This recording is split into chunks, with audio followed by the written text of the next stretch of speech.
Today is December the 29th, and we have the most wonderful guest for you today. Mary's just about to introduce him to you. But I want to thank you for all of your time this year that you've given to caring for older people. You know that I love the word hope, and that stands for helping older people engage. And to that end, I have created the Success in Aging Essentials box, which you can go read all about at successinaging.com. You can also go to my big website, DiPatterson.com. I hope you're watching this on DiPatterson.com/my shows, so you don't need to go through Facebook if you or your loved one doesn't have it, or your caregivers. So without further ado, we're going to get to today's show. Mary, would you please introduce our wonderful guest? I am so honored to do so. I am so excited. I have been Bob's biggest fan for, I don't know, this is dating me, I think over 40 years. And Bob, you're only 41. So I know. I started really young. Right. And I can hear the ticker tape parade behind you cheering for you. So yes, so I just am so excited that I get to introduce you, even though I could just list off all the personal things, but I think there might be one person in the world who doesn't know who you are. You are, as I said, a contemporary Christian music legend, a pioneer. I actually had written pioneer before. I will change that for you because he was so humble. He's like, I'm not a legend, but you are. But he's really a pioneer. He really was part of the Jesus movement, and he has just continued to be faithful, honoring the Lord in all he does, and it has blessed him and his family. So without further ado, Bob is... he likes to alliterate songs. He uses friendly humor and precise fingerstyle guitar, warm vocals, and a healthy dash of genuine hopefulness. These are the tools that Bob Bennett brings to work with him every time he performs. A dozen critically acclaimed albums, his Matters of the Heart was named 1982 Album of the Year by CCM Magazine. Thousands of concert appearances from living rooms to large arenas. I've actually been when you did the Easter sunrise service. The Holy Spirit just showed up. It was absolutely amazing. He even did a 2-year stint on air in talk radio. That was back in the 80s, I think. And now, and your partner in crime, you guys, seriously, I laugh so hard every morning. I wish you were still doing that. You should revive that. And now over 90 straight weeks and counting for his weekly Facebook Live series. Every week's live stream features one man, one guitar, a precious community of regulars who click in to take part in an hour and a half anywhere or anything and can does happen. So this man who loves his job, and Bob joins us today from his home in Costa Mesa, California, or as he likes to say, from behind the orange curtain. Everyone welcome Bob Bennett. Yay! I should have theme music or something. That's right. Mary, thank you very, very much. I appreciate that. Very nice of you to say. You are welcome. What I always say after an introduction like that is the guy that you've just introduced was unable to be here tonight, and they sent me in his place. So, but seriously, thank you. Pleasure to be with you. You're welcome. So I will go ahead and let the two of you talk because you guys have a ton to talk about today. We're going to be playing Bob, not me. You would not like that. Bob might take a song request. We have a few queued, but he is just such an amazing songwriter. I hope we get to have time to hear him today. So Bob, I'm going to let you two have a conversation. You have so much to talk about today, but I'll be here as backup and I'll let you two talk. So God bless you, and we'll see you in a few minutes. Wally Grant is checking in from Uganda, you guys. Awesome. Wally. Hi, sweetheart. How are you doing? That's so cool. That is so cool. Everyone, Wally used to do he did sound for Bob. He did sound at my church, and my little girl, when she was in this play, he was the sound guy for that. Oh, we got the greatest pictures. Anyway, Wally, thank you. What time is it in Uganda right now? It's got to be, wait a minute. If it's He'll tell us. It's got to be about 3 o'clock in the morning or maybe like 3 in the morning or something there. Good man, Wally. Thank you. He's nuts. Thank you for joining us, brother. That's very cool. Very, very cool. Say hi to Joy for us, please. Yes, please do. Please. Oh, 1:30 a.m. Oh, God bless you, Wally. Well, so now this show won't disappoint, Wally, because we're about to go for it. Okay. Mary, thank you so much. Thanks for getting those. Oh, our first question. So, Bob, first of all, I hope everyone has noticed that Bob is wearing a guitar strap right now, which means, can you give us a chord just to let people know that the Sure. guitar is at the ready? Music might happen, so I'm here at the ready. All right. So now, Bob, for everyone who's here, yeah, well, us old guys have to stick together, Wally says. Yeah, not so old. Yeah, there you go. Thank you, Wally. All right, Bob, let's talk about contemporary Christian music because from what I understand, back in the heyday in the 80s, it was in the, well, at least in the Grammys, there was contemporary Christian music was rising and rising and rising in its popularity until I think it was rap knocked CCM off of the charts as far as more people listening to that. Sure. But you've got some Well, cool stories. Before, as you know, before there was ever a genre, it was kind of known as Jesus music, and there wasn't an infrastructure. There wasn't a bunch of labels gathered in Nashville. There wasn't a career path, so to speak, Okay. available to you. Now, of course, don't misunderstand me. No one does this kind of work, whether in church or out of church. No one does this unless they want to be seen and heard, and that's fine. But there wasn't quite the machinery involved when I got started, and truthfully, although all these years later I kind of get lumped in with the pioneers of the genre, I'm kind of their little younger brother who came in after they'd been at it for 8 to 10 to 12 years, and I said, "Hey, I can do that. I can write songs. Can I do that too?" And what year? What year did you really break through with your first album? Well, I mean, the first album came out in 1979. Prior to that, there was a couple of years prior to that where I was just kind of dipping my toe into the pool. Yeah. For some people who may not know, there were lots of things going on around the country and indeed around the world, but there was a real hotbed of activity happening here in Southern California associated with Pastor Chuck Smith and Calvary Chapel. I lovingly refer to that as the mothership. Yes. And back then, there were lots of musicians and young people gravitating toward that church because, number one, they were welcome. And number two, the musical language that was being presented was something that they could relate to. Yes. So when I started hanging around church and got serious about faith in 1977, I immediately locked into the fact that there was a whole slate of artists and people I'd never heard of who were making really cool music that I could understand. Yes. And so I'd already been playing music since I was 10 years old. I wanted to be, Jackson Brown Jr. That wasn't going to work out for me. But all of a sudden, in the most unlikely way, I come to faith and I start writing songs about all my adventures that are happening, the things that I'm learning. And lo and behold, I wind up recording for a Christian record label. So all these years later, I get kind of lovingly and graciously lumped in with all of those guys. But I really was the guy who came along later and said, "Hey, maybe I can do that too," Well, I'm really glad you got there because you have a wonderful portfolio of music from over all those years. And as someone who listens to a lot of different music, your music from 1979 is very relevant today. I have my favorites of your albums. I think that the album that you did in the early 80s called Nonfiction is as true today. We are dealing with the exact issues that you dealt with on that album. We're dealing with them today. Let's see, quick math, in a few days, it's going to be 40 years since that came out. And it's true today. So I really do appreciate what you have to say. So I want to know this, and I know we haven't done a lot of stories yet. I think they're going to come out, but okay, Bob Bennett, why are you still performing in your mid 60s? I don't know how to do anything else. No, that's a little more true than I say that with a smile, but there's a lot more truth to that than the smile would indicate.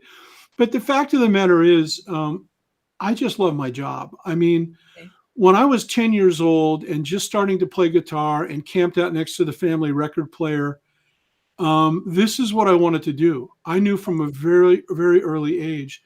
And how many guys get to say, I'm doing the one thing I always wanted to do for my entire life? In fact, I've actually got a song in the works about that, how the waitresses that wanted to be ballerinas and the factory workers that wanted to be in the movies and the other person that wanted to be in professional sports and so forth, and they have to kind of live a plan B.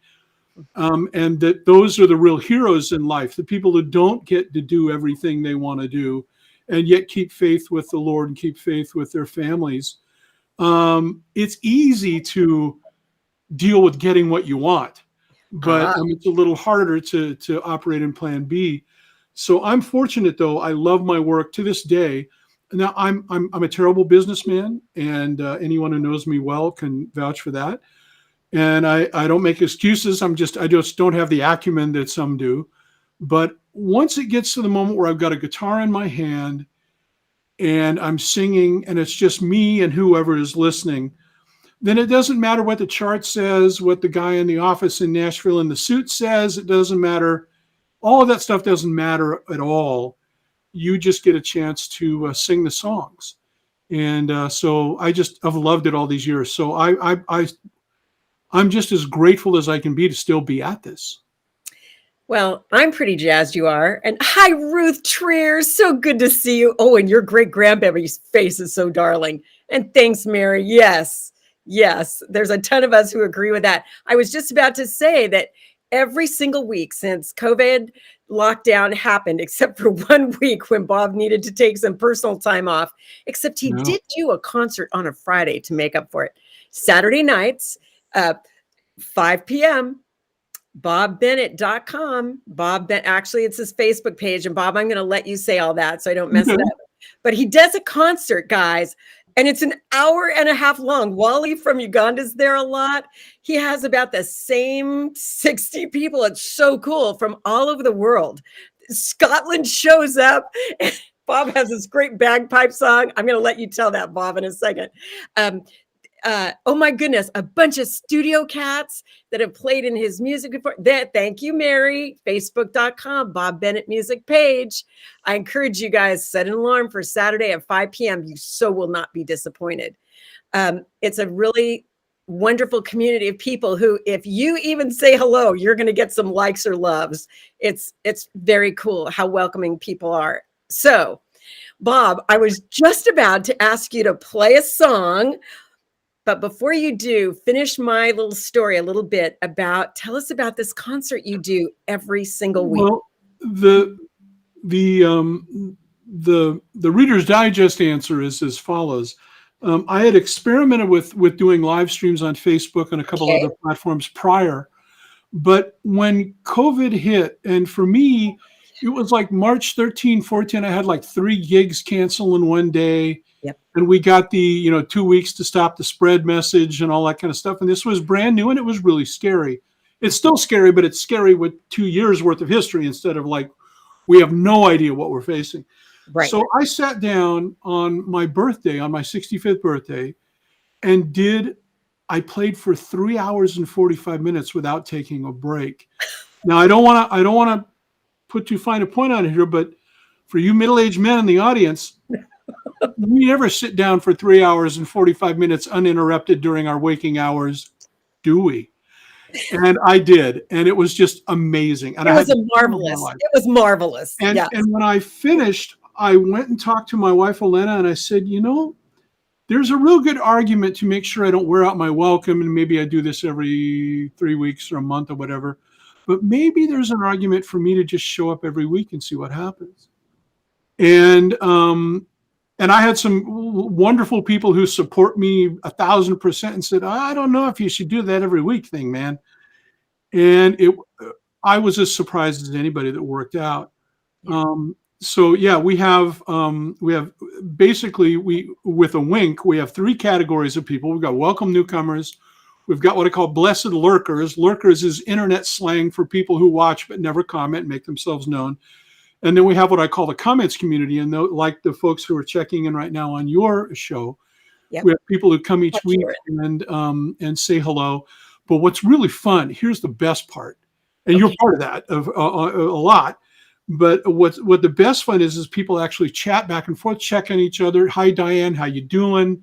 Someone was sick last week. Hey, hope you're getting better. And my line about this is usually I don't like it when people talk when I sing.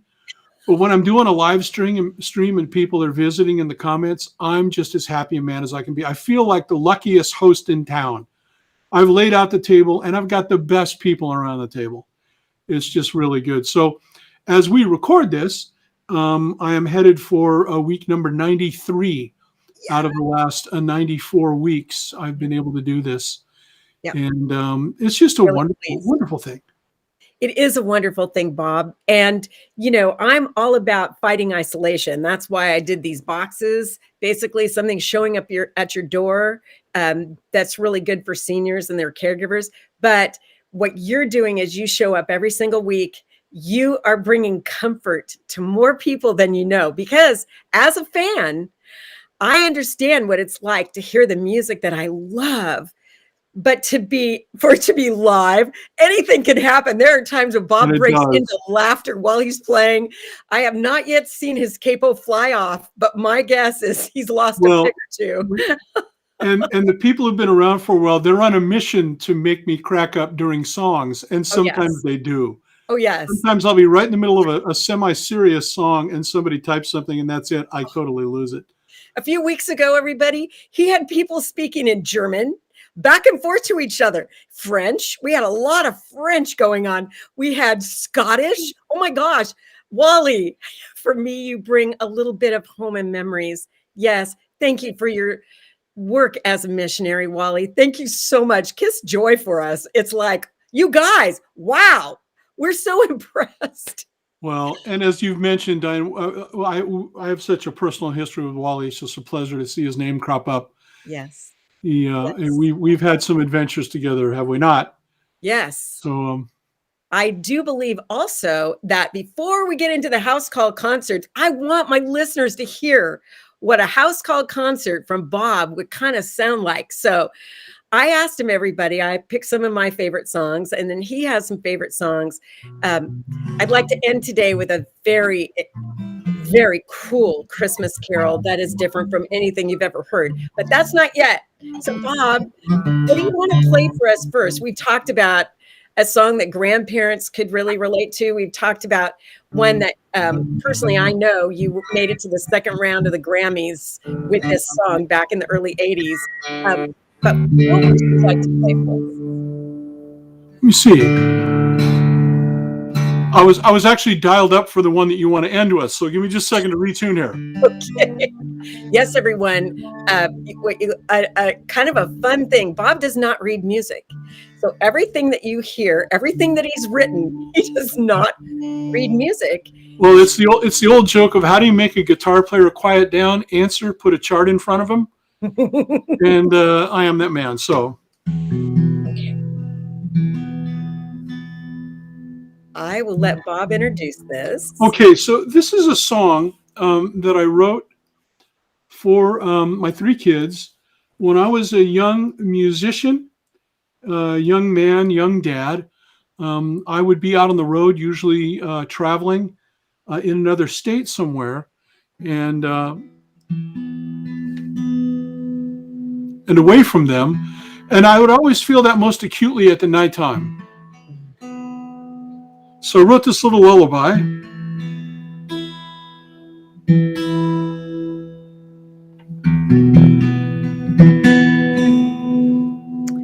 It's called Angels Around Your Bed. Now, it's not just for kids. If you're listening to this and you have someone that you are fond of and missing right now, then maybe this song will give you a little language to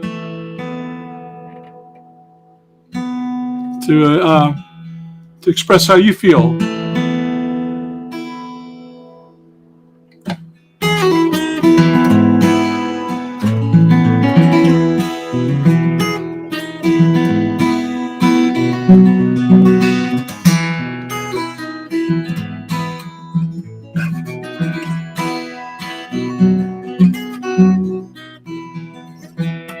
Oh, tonight I'm so far away from you. How I wish I could suddenly be there to tell you I love you like 100 times before, to hold you and to stroke your hair.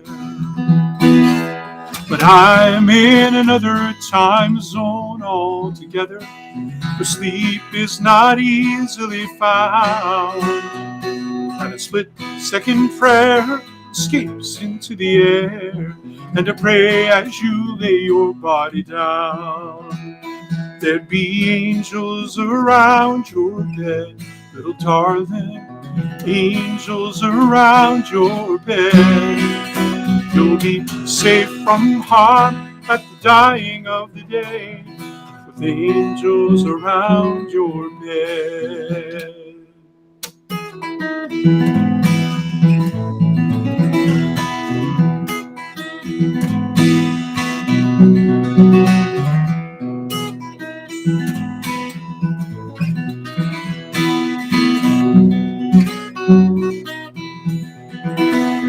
Oh, absence makes my heart grow fonder.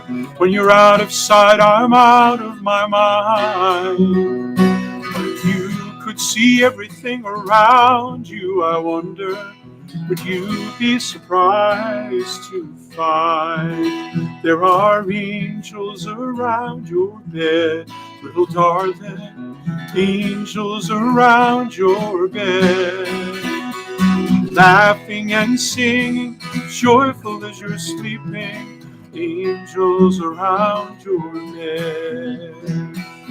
Angels around your bed, little darling, angels around your bed.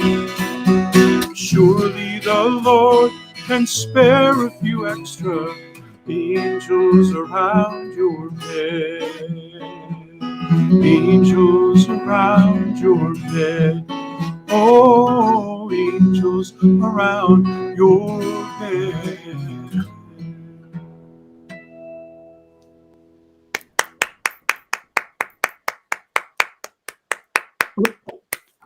I think you're muted, Mary.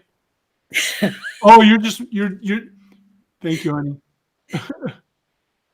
We can't hear you, Mary. You're muted, I think, honey. Okay. I'm glad you. All right, everyone. So I hope if you need to listen to that a second time, you do that. But I hope you had your speakers up, because all of that finger work and all of that beautiful music is coming from one guitar, which sometimes when I listen to Bob's music, I have a hard time believing. So, all right, Bob, now that people know what you do, I absolutely love your concept of the house call concerts, because what you just did for us is in that genre of house call concert. Can you please tell us about this? Your thing. Well, a few years ago, a woman emailed me and said, I'm emailing you to ask if you will play at my husband's funeral. And she didn't really provide too much more detail other than that. And so I called her and I said, I don't mean to be indelicate or anything, but is he still with us, or what's going on? Because you didn't specify a date or, for a service or anything like that. She says, no, but he's at end of life. He's being sent home from hospice. And I was just checking to see if you would sing at his service. I said, well, how's he doing? He said, well, he has his good days and his bad days, but he's happy to be home. I said, well, let's put that question aside for a minute and let's catch him on a good day and let me come and sing for him. Oh. So they lived out in the Inland Empire, about an hour away from where I lived at the time. And so I drove out there. Well, she had done exactly the right thing. She gathered all the family and friends. They had a huge potluck. Awesome. Eric was having a good day that day, and he was one of those guys. He actually knew my lyrics better than I did. And it was such a cool thing. I got a chance to sing for him and his entire family. Awesome. And you'd have thought Elvis had showed up, because they had a history with me a little bit. And I said, it's Elvis just, did show up. and they said, they said, oh, we can't believe it. I go, it's just me. It's just me. If you got snacks, okay, I'm there. And so we had a wonderful evening. Pardon me. We had a wonderful evening together.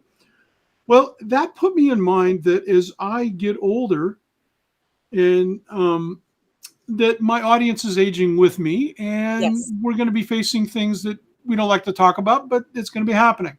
Yes. And so the list of people who are going to be in end of life situations or home care situations or hospitals or whatever, that number is not going to decrease over time. Let's put it that You're way. right.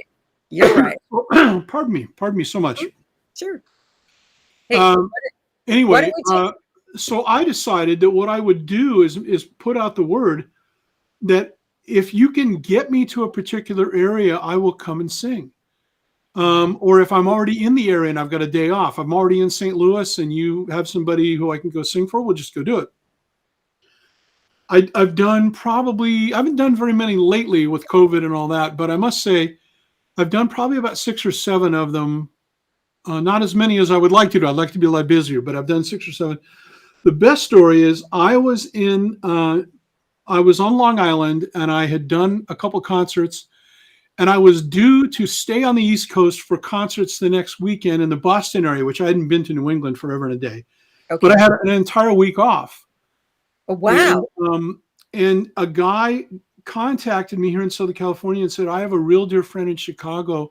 If I flew you from Long Island and then back to Boston, would you sing for him? And I said, you bet I would. So we arranged the flights and I flew from Long Island Airport to O'Hare. Wow. And this is the fun thing, as we're driving in the car, we're talking amongst ourselves, and the guy's name is Mark, and he's back at the house. He has no idea whatsoever that I'm coming.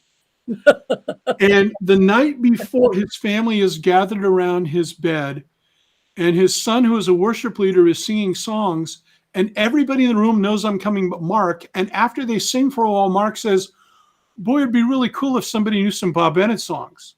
This is what the man says. From bed. So they're telling me this story in the car. And I said, I've got the perfect idea for the reveal. So when we get back to the house, I hide around the corner from the room that Mark is in. Okay. He knows something's happening. He just doesn't know what it is. Okay. And his friend goes in and says, hey, I understand last night you were looking for somebody to play some Bob Bennett songs. I think we have a guy that can do that.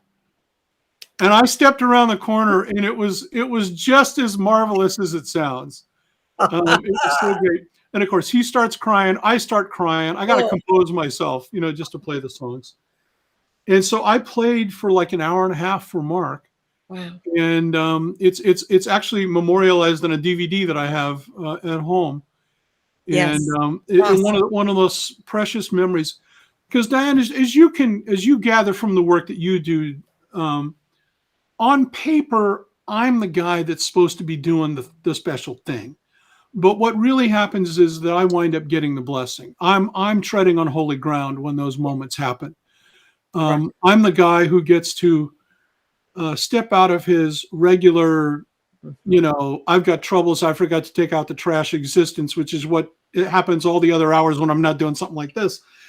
And I get to go and do something really, really cool. And that was one of those times. So essentially, I'm gassing on. My final word about this is that my hope is that someday I might be able to at least have a part of, if not running, because I'm not good at running things, but to have part of a foundation that would fund other artists. So if Bruce Carroll or Scott Wesley Brown or somebody like that wants to make a house call concert, we would say, okay, here's your airfare and here's your hotel, go do it. So cool. What a great concept. Everybody who's listening, both live and in archives, I want to encourage you. If you think this is a great idea, Mary will put up Bob's Facebook page again, and you can go on and make a comment to him. And I'm pretty sure he's going to catch on. He'll catch your comment, and you guys can have a conversation yourselves. But this is a marvelous thing as a gerontologist, someone who not only studies aging, but promotes successful aging, which is a multi-level thing. You know, it's made of 5 areas: the biology, sociology, psychology, ethics, and lifespan development of people over the age of 60. These are exactly the things that we need to not just survive, but to thrive.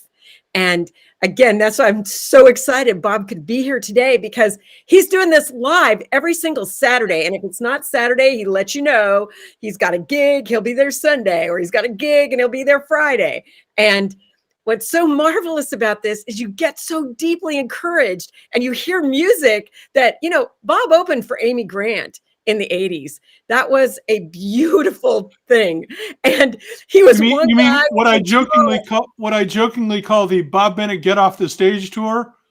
Her fans really wanted to see her bad. Oh man, that Prophet 5 in the background, you know, Emmanuel, man, that starts to go. But the deal is this. Bob's music is so intelligent. It's well written. That's why I'm going to have him sing the Christmas Carol at the end for you, everybody, because I mean, it's kind of like Shakespeare showed up. Mm-hmm.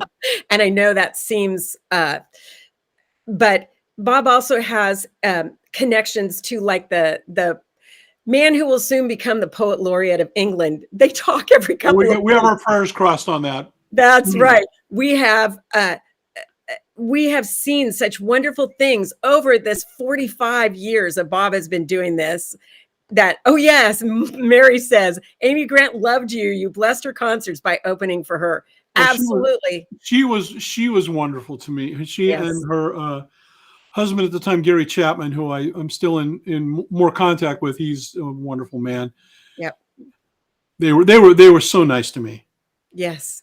Well, they should be. You brought a completely different tone to the concert that made people think. And that is a great strength. You make people think. And you're about to tell us about some other musicians who you believe make people think.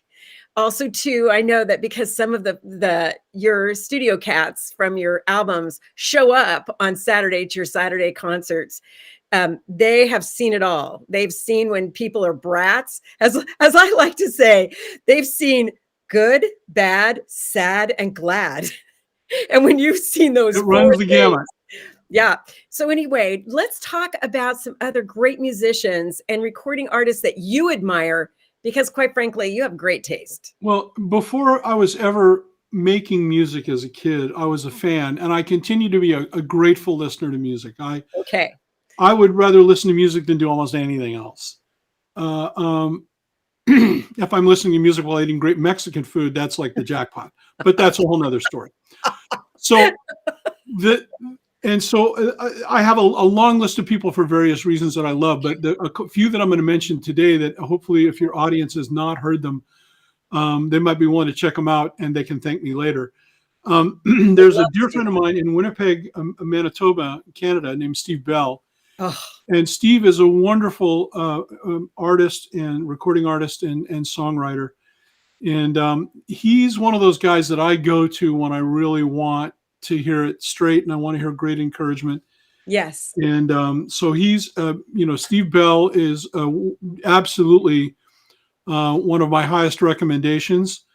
There's also a fellow who I've admired for years. And my line about him is that if I could take my entire catalog of songs and swap them with his, I would do it in a heartbeat, because his songs are just the best. He's the dictionary definition of a songwriter.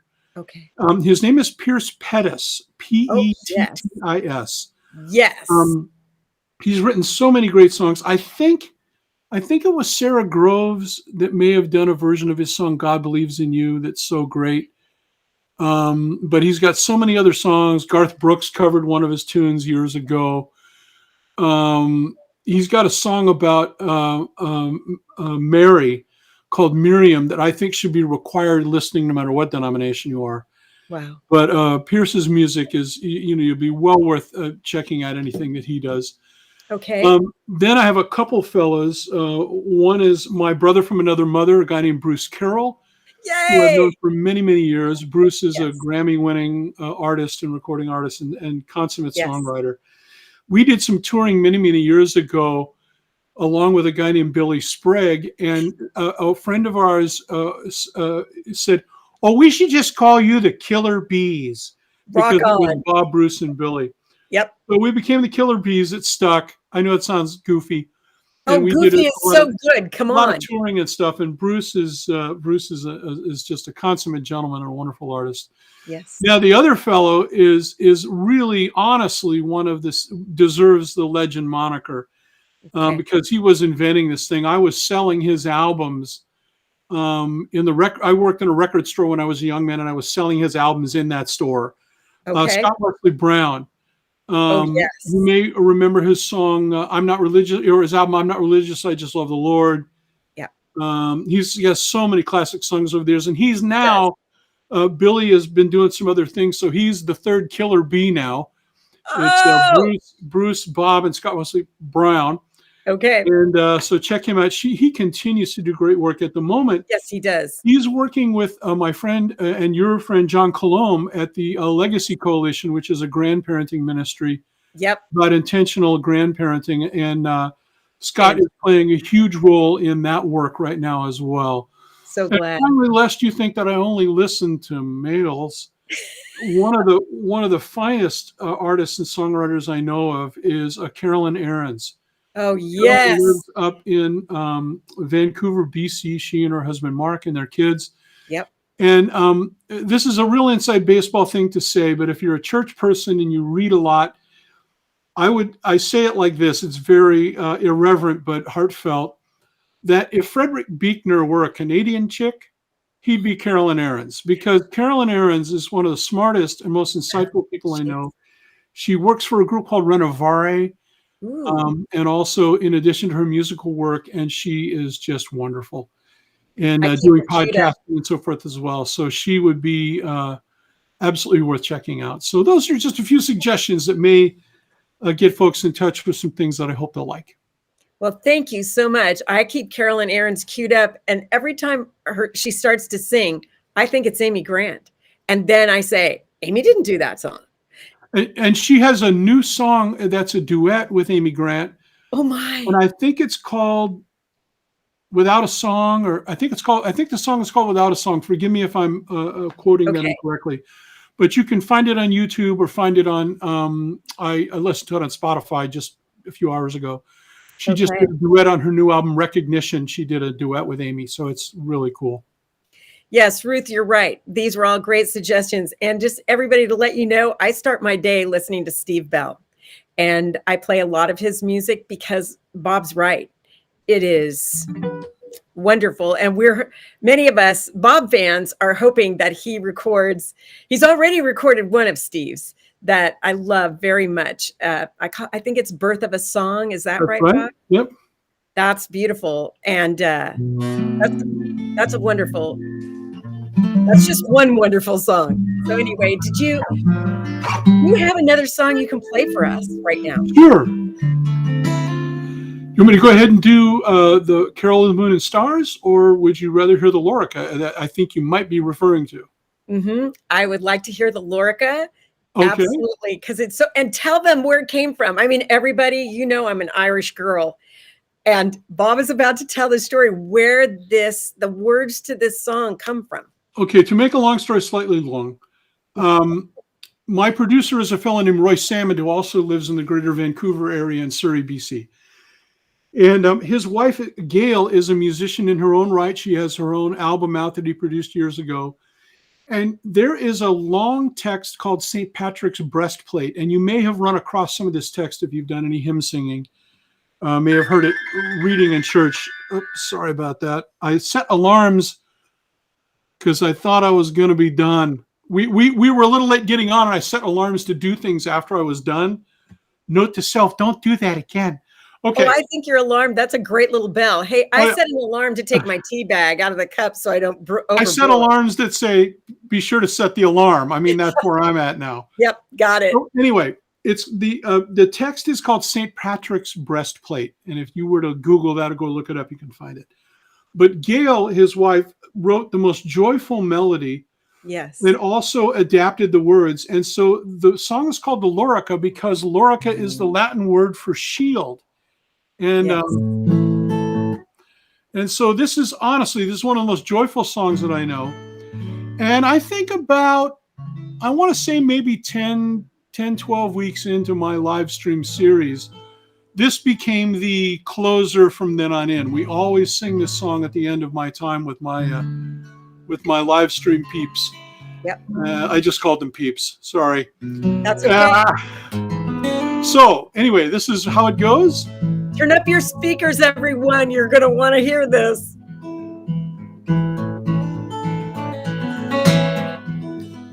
I bind unto myself today, gift to call on the Trinity, the saving faith, where I can say, come 3 in on, 1 and 3, be above me as high as the noonday sun, be below me the rock I set my feet upon, be beside me the wind on my left and right, be behind me, circle me with your truth and light. La da da da da da da, la da da da da da da.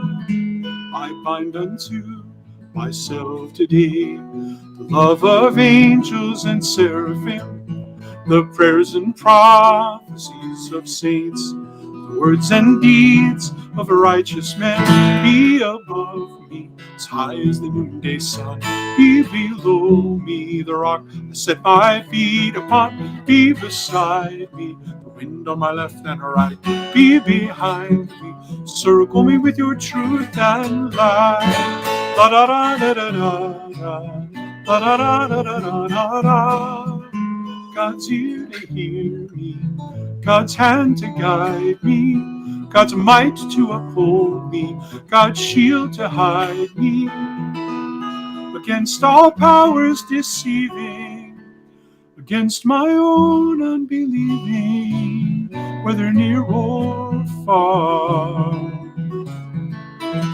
I bind unto myself today the hope to rise from the dust of earth, the songs of nature giving praise to Father Spirit, living word, be above me as high as the noonday sun, be below me the rock I set my feet upon, be beside me the wind on my left and right, be behind me, circle me with your truth and light. La da da da da da da, la da da da da da da, la da da da da da, la da da da da da.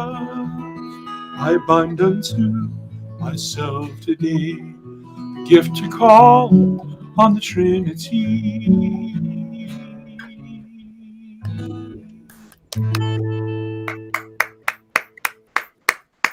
Wonderful. Wonderful. And everyone, just imagine 60 people at home Bob has put the words at the top so we can scroll down and sing that together. Think about that. Wally in Uganda, people in Scotland, in England, in America, all singing at all different times. What a wonderful thing that is. And knowing that it came from St. Patrick's breastplate, I kind of dig that. Bob, we're at the wonderful time of our show where we have the hydration station. So, okay, so Bob, hands down, this wins. This wins as the best water bottle I've ever seen. Well, I'm sporting this because one of the dear people in my live stream mailed me these, and I just got them a couple days ago. She said, you know, that 99-cent Walmart water bottle you're using? No bueno. Here, use this. And so I'm debuting it here. And now we're clinking them together. There you go. All right. Okay, clinking, and here we go.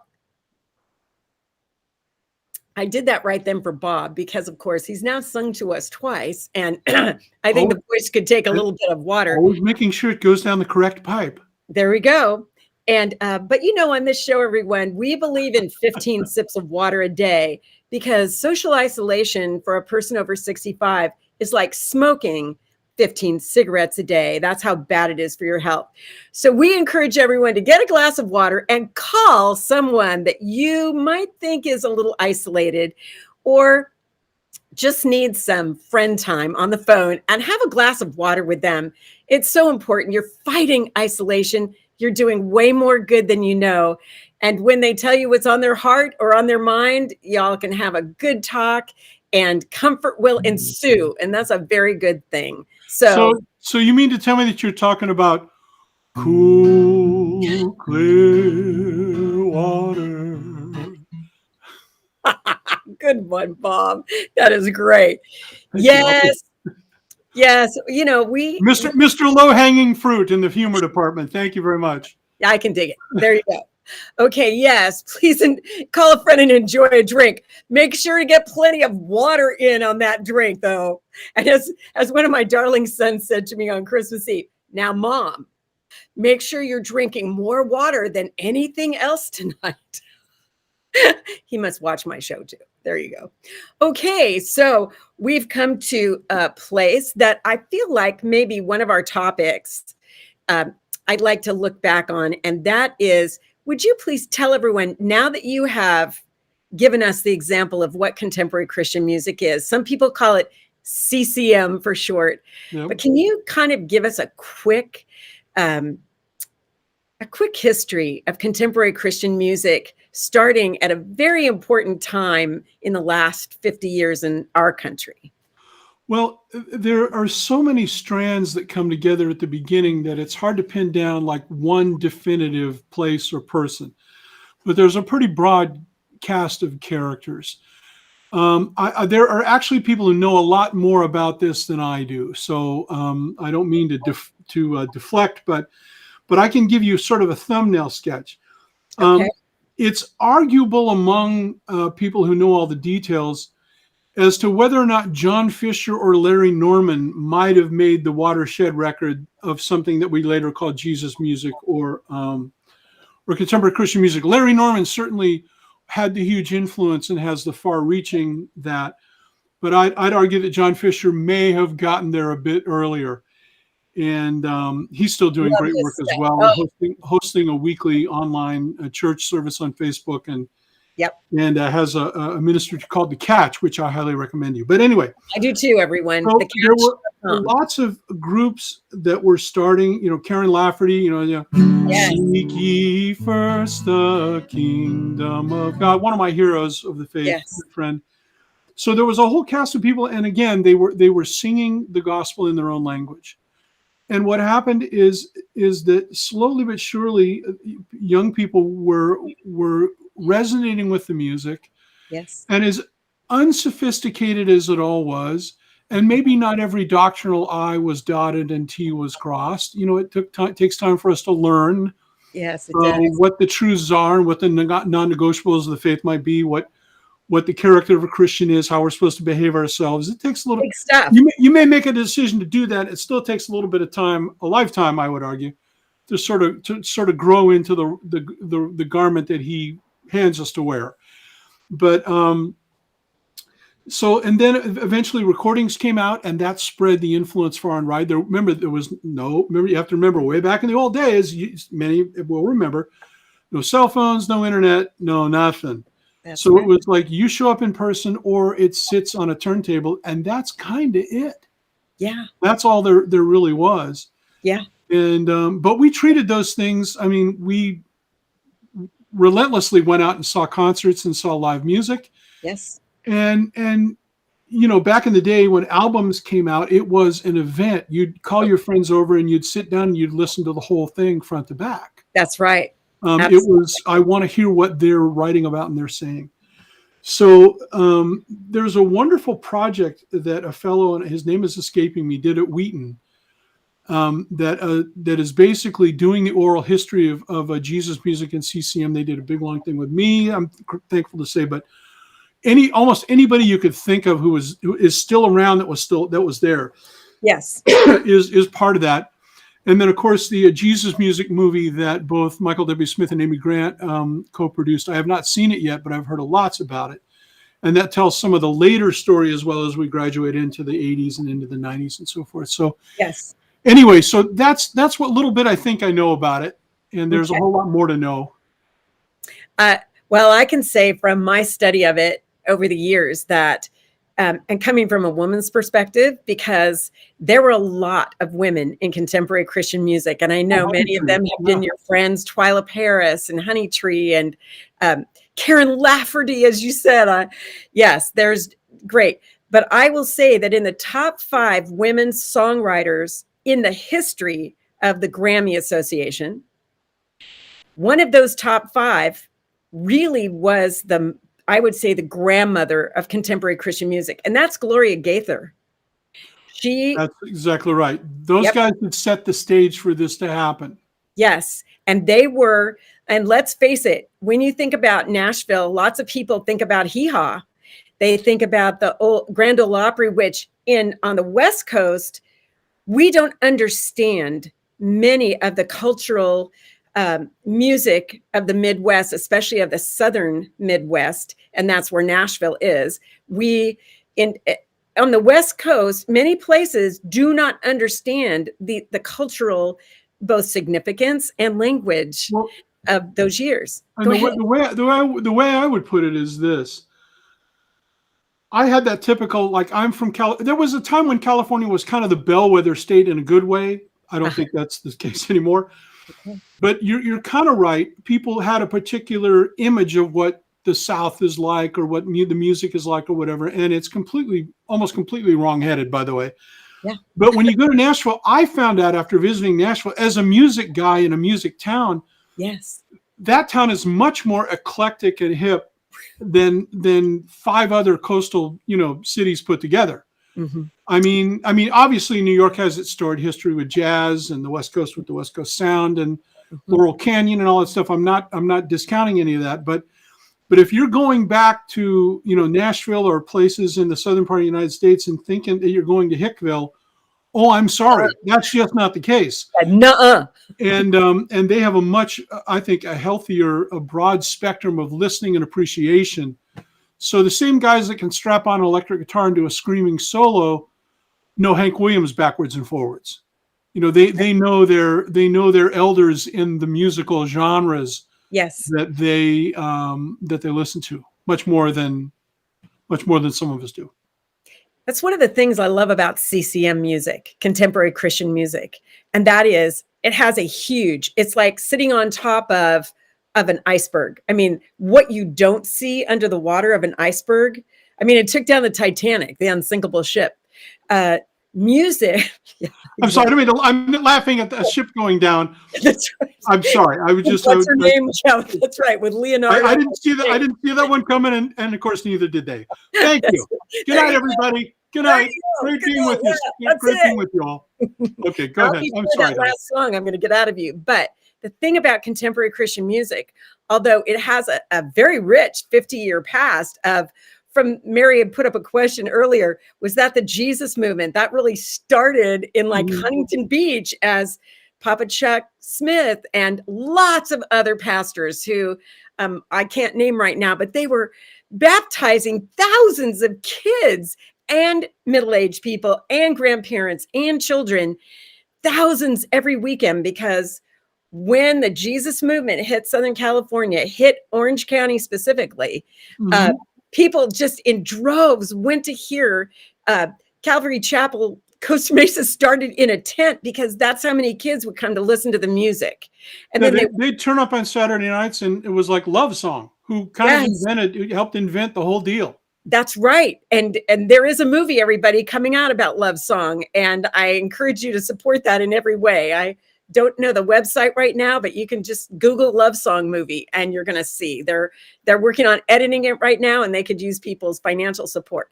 So, but in going back and seeing what's happened these 50 years of our lives, I mean, that you and I and my sister and everybody else, we were barely out of our teens. And so Mary wasn't. I was just barely into my 20s. And I think that having watched it for 50 years and see the growth, I got to go to a very cool concert that was one of the first nationwide concerts to start after COVID started up again.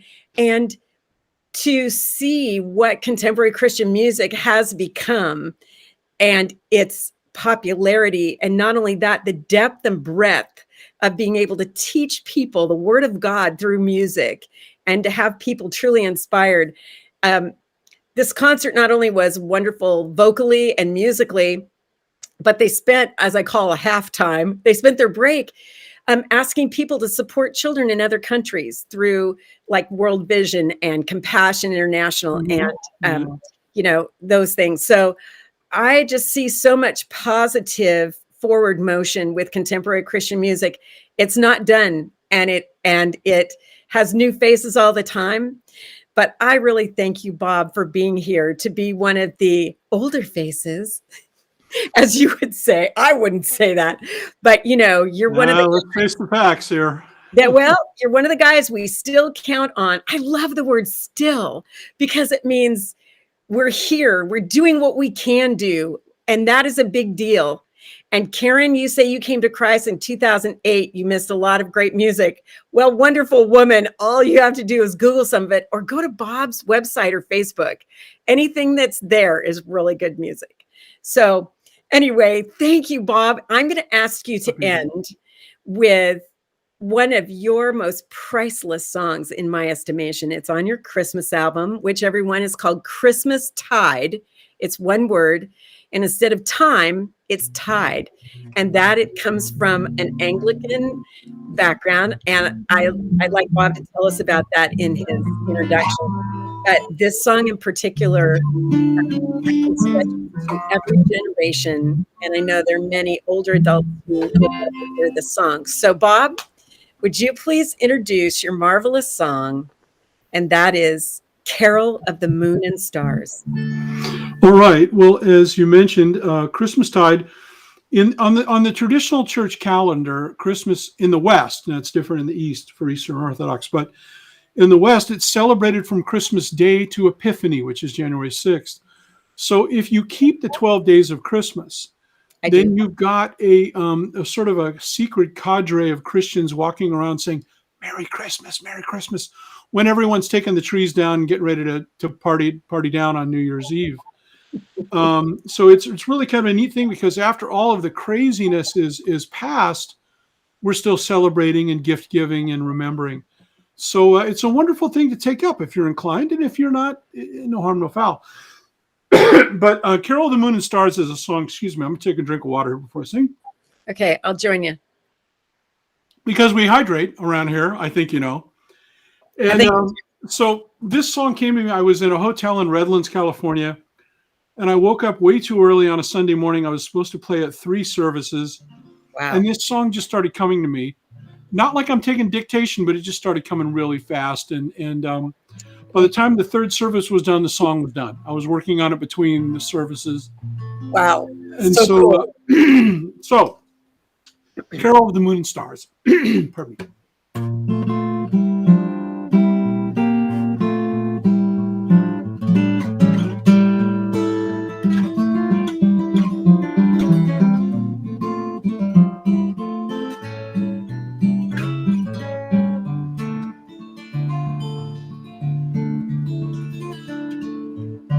Countless witnesses in a Christmas sky see the architect of everything passing by. From deep heaven to earth by a virgin birth, sing a carol of the moon and stars. Which light in the sky will the stargazers see? Bright as sun on the sea of tranquility. Across black volcanic sand, shells scattered by his hand, sing a carol of the moon and stars. Look up, scientist and poet, open jar. Look up, see the chaos and precision of the living God. All creation is upheld and through time propelled, sings a carol of the moon and stars.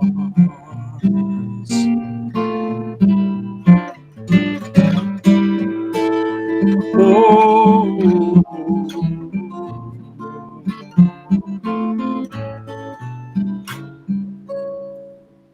Each miracle nativity, such a common sight, like the sky drowned out by man-made light. Would that every child born be as welcome as Christmas morn, to sing a carol of the moon and the stars.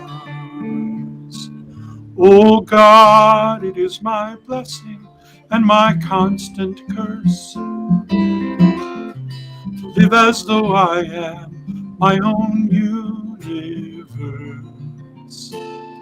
But if you should be so kind to illuminate my heart and mind, I'd sing a carol of the moon and stars.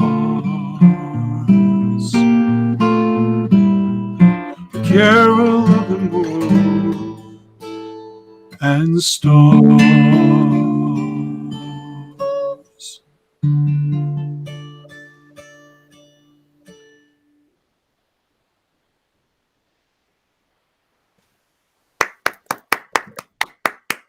Wow.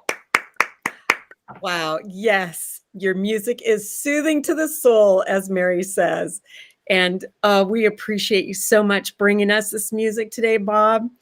A beautiful way we are celebrating. And today then would be Merry Christmas Day 5. No, 4. This is the 29th. So no, the 25th started it. Oh my gosh. You know what? Here you got me, because I don't remember if you I don't remember if you count Sundays. I think you do. Okay. So if we started on Christmas Day is when? 25, 26, 27, 28, 29. At least 5, if not 4. Oh my gosh. Today is on the 5th day of Christmas. 5 golden rings. Woo! Today is the pivotal point of the 12 days of Christmas song. Oh, that's wonderful. Well, everyone, you get to take a break from the birds on day 5. I have the most wonderful book, Emma's Christmas, and she had to clean up after all those birds, and she just it's the most darling book, everyone. If you want a cute one to read to your grandkids or yourself, it's called Emma's Christmas, and it's all about the 12 days of Christmas. Very sweet. And she finally falls in love with a prince who sent her all this stuff that she has no more room for. It's very cute. So anyway, Bob Bennett, thank you. Thank you so much for being here. Thanks to you, Mary, for making me feel so welcome. Oh, you are very welcome. Everyone, thank you for joining us today. The Success in Aging show is honored to have been on for so long, ending up 2021. Next Wednesday, we'll be back again with our first show of 2022. Many more influencers for the wonderful people we serve, and that is seniors, the widowed, the disabled, and our veterans. We thank you so much for being here. If you know a caregiver today, please call or text and give them some of your love and encouragement, because they need it. Bob, you have encouraged us so much today. Oh, Mark! Thank you, Mark. Another Bob Bennett fan.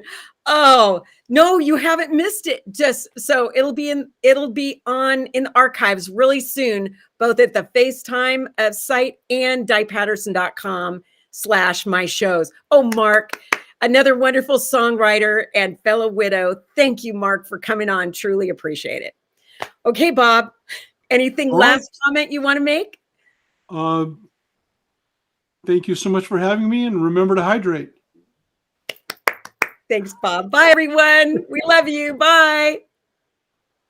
We can't hear you, Mary. We love you, but we cannot hear you. Okay.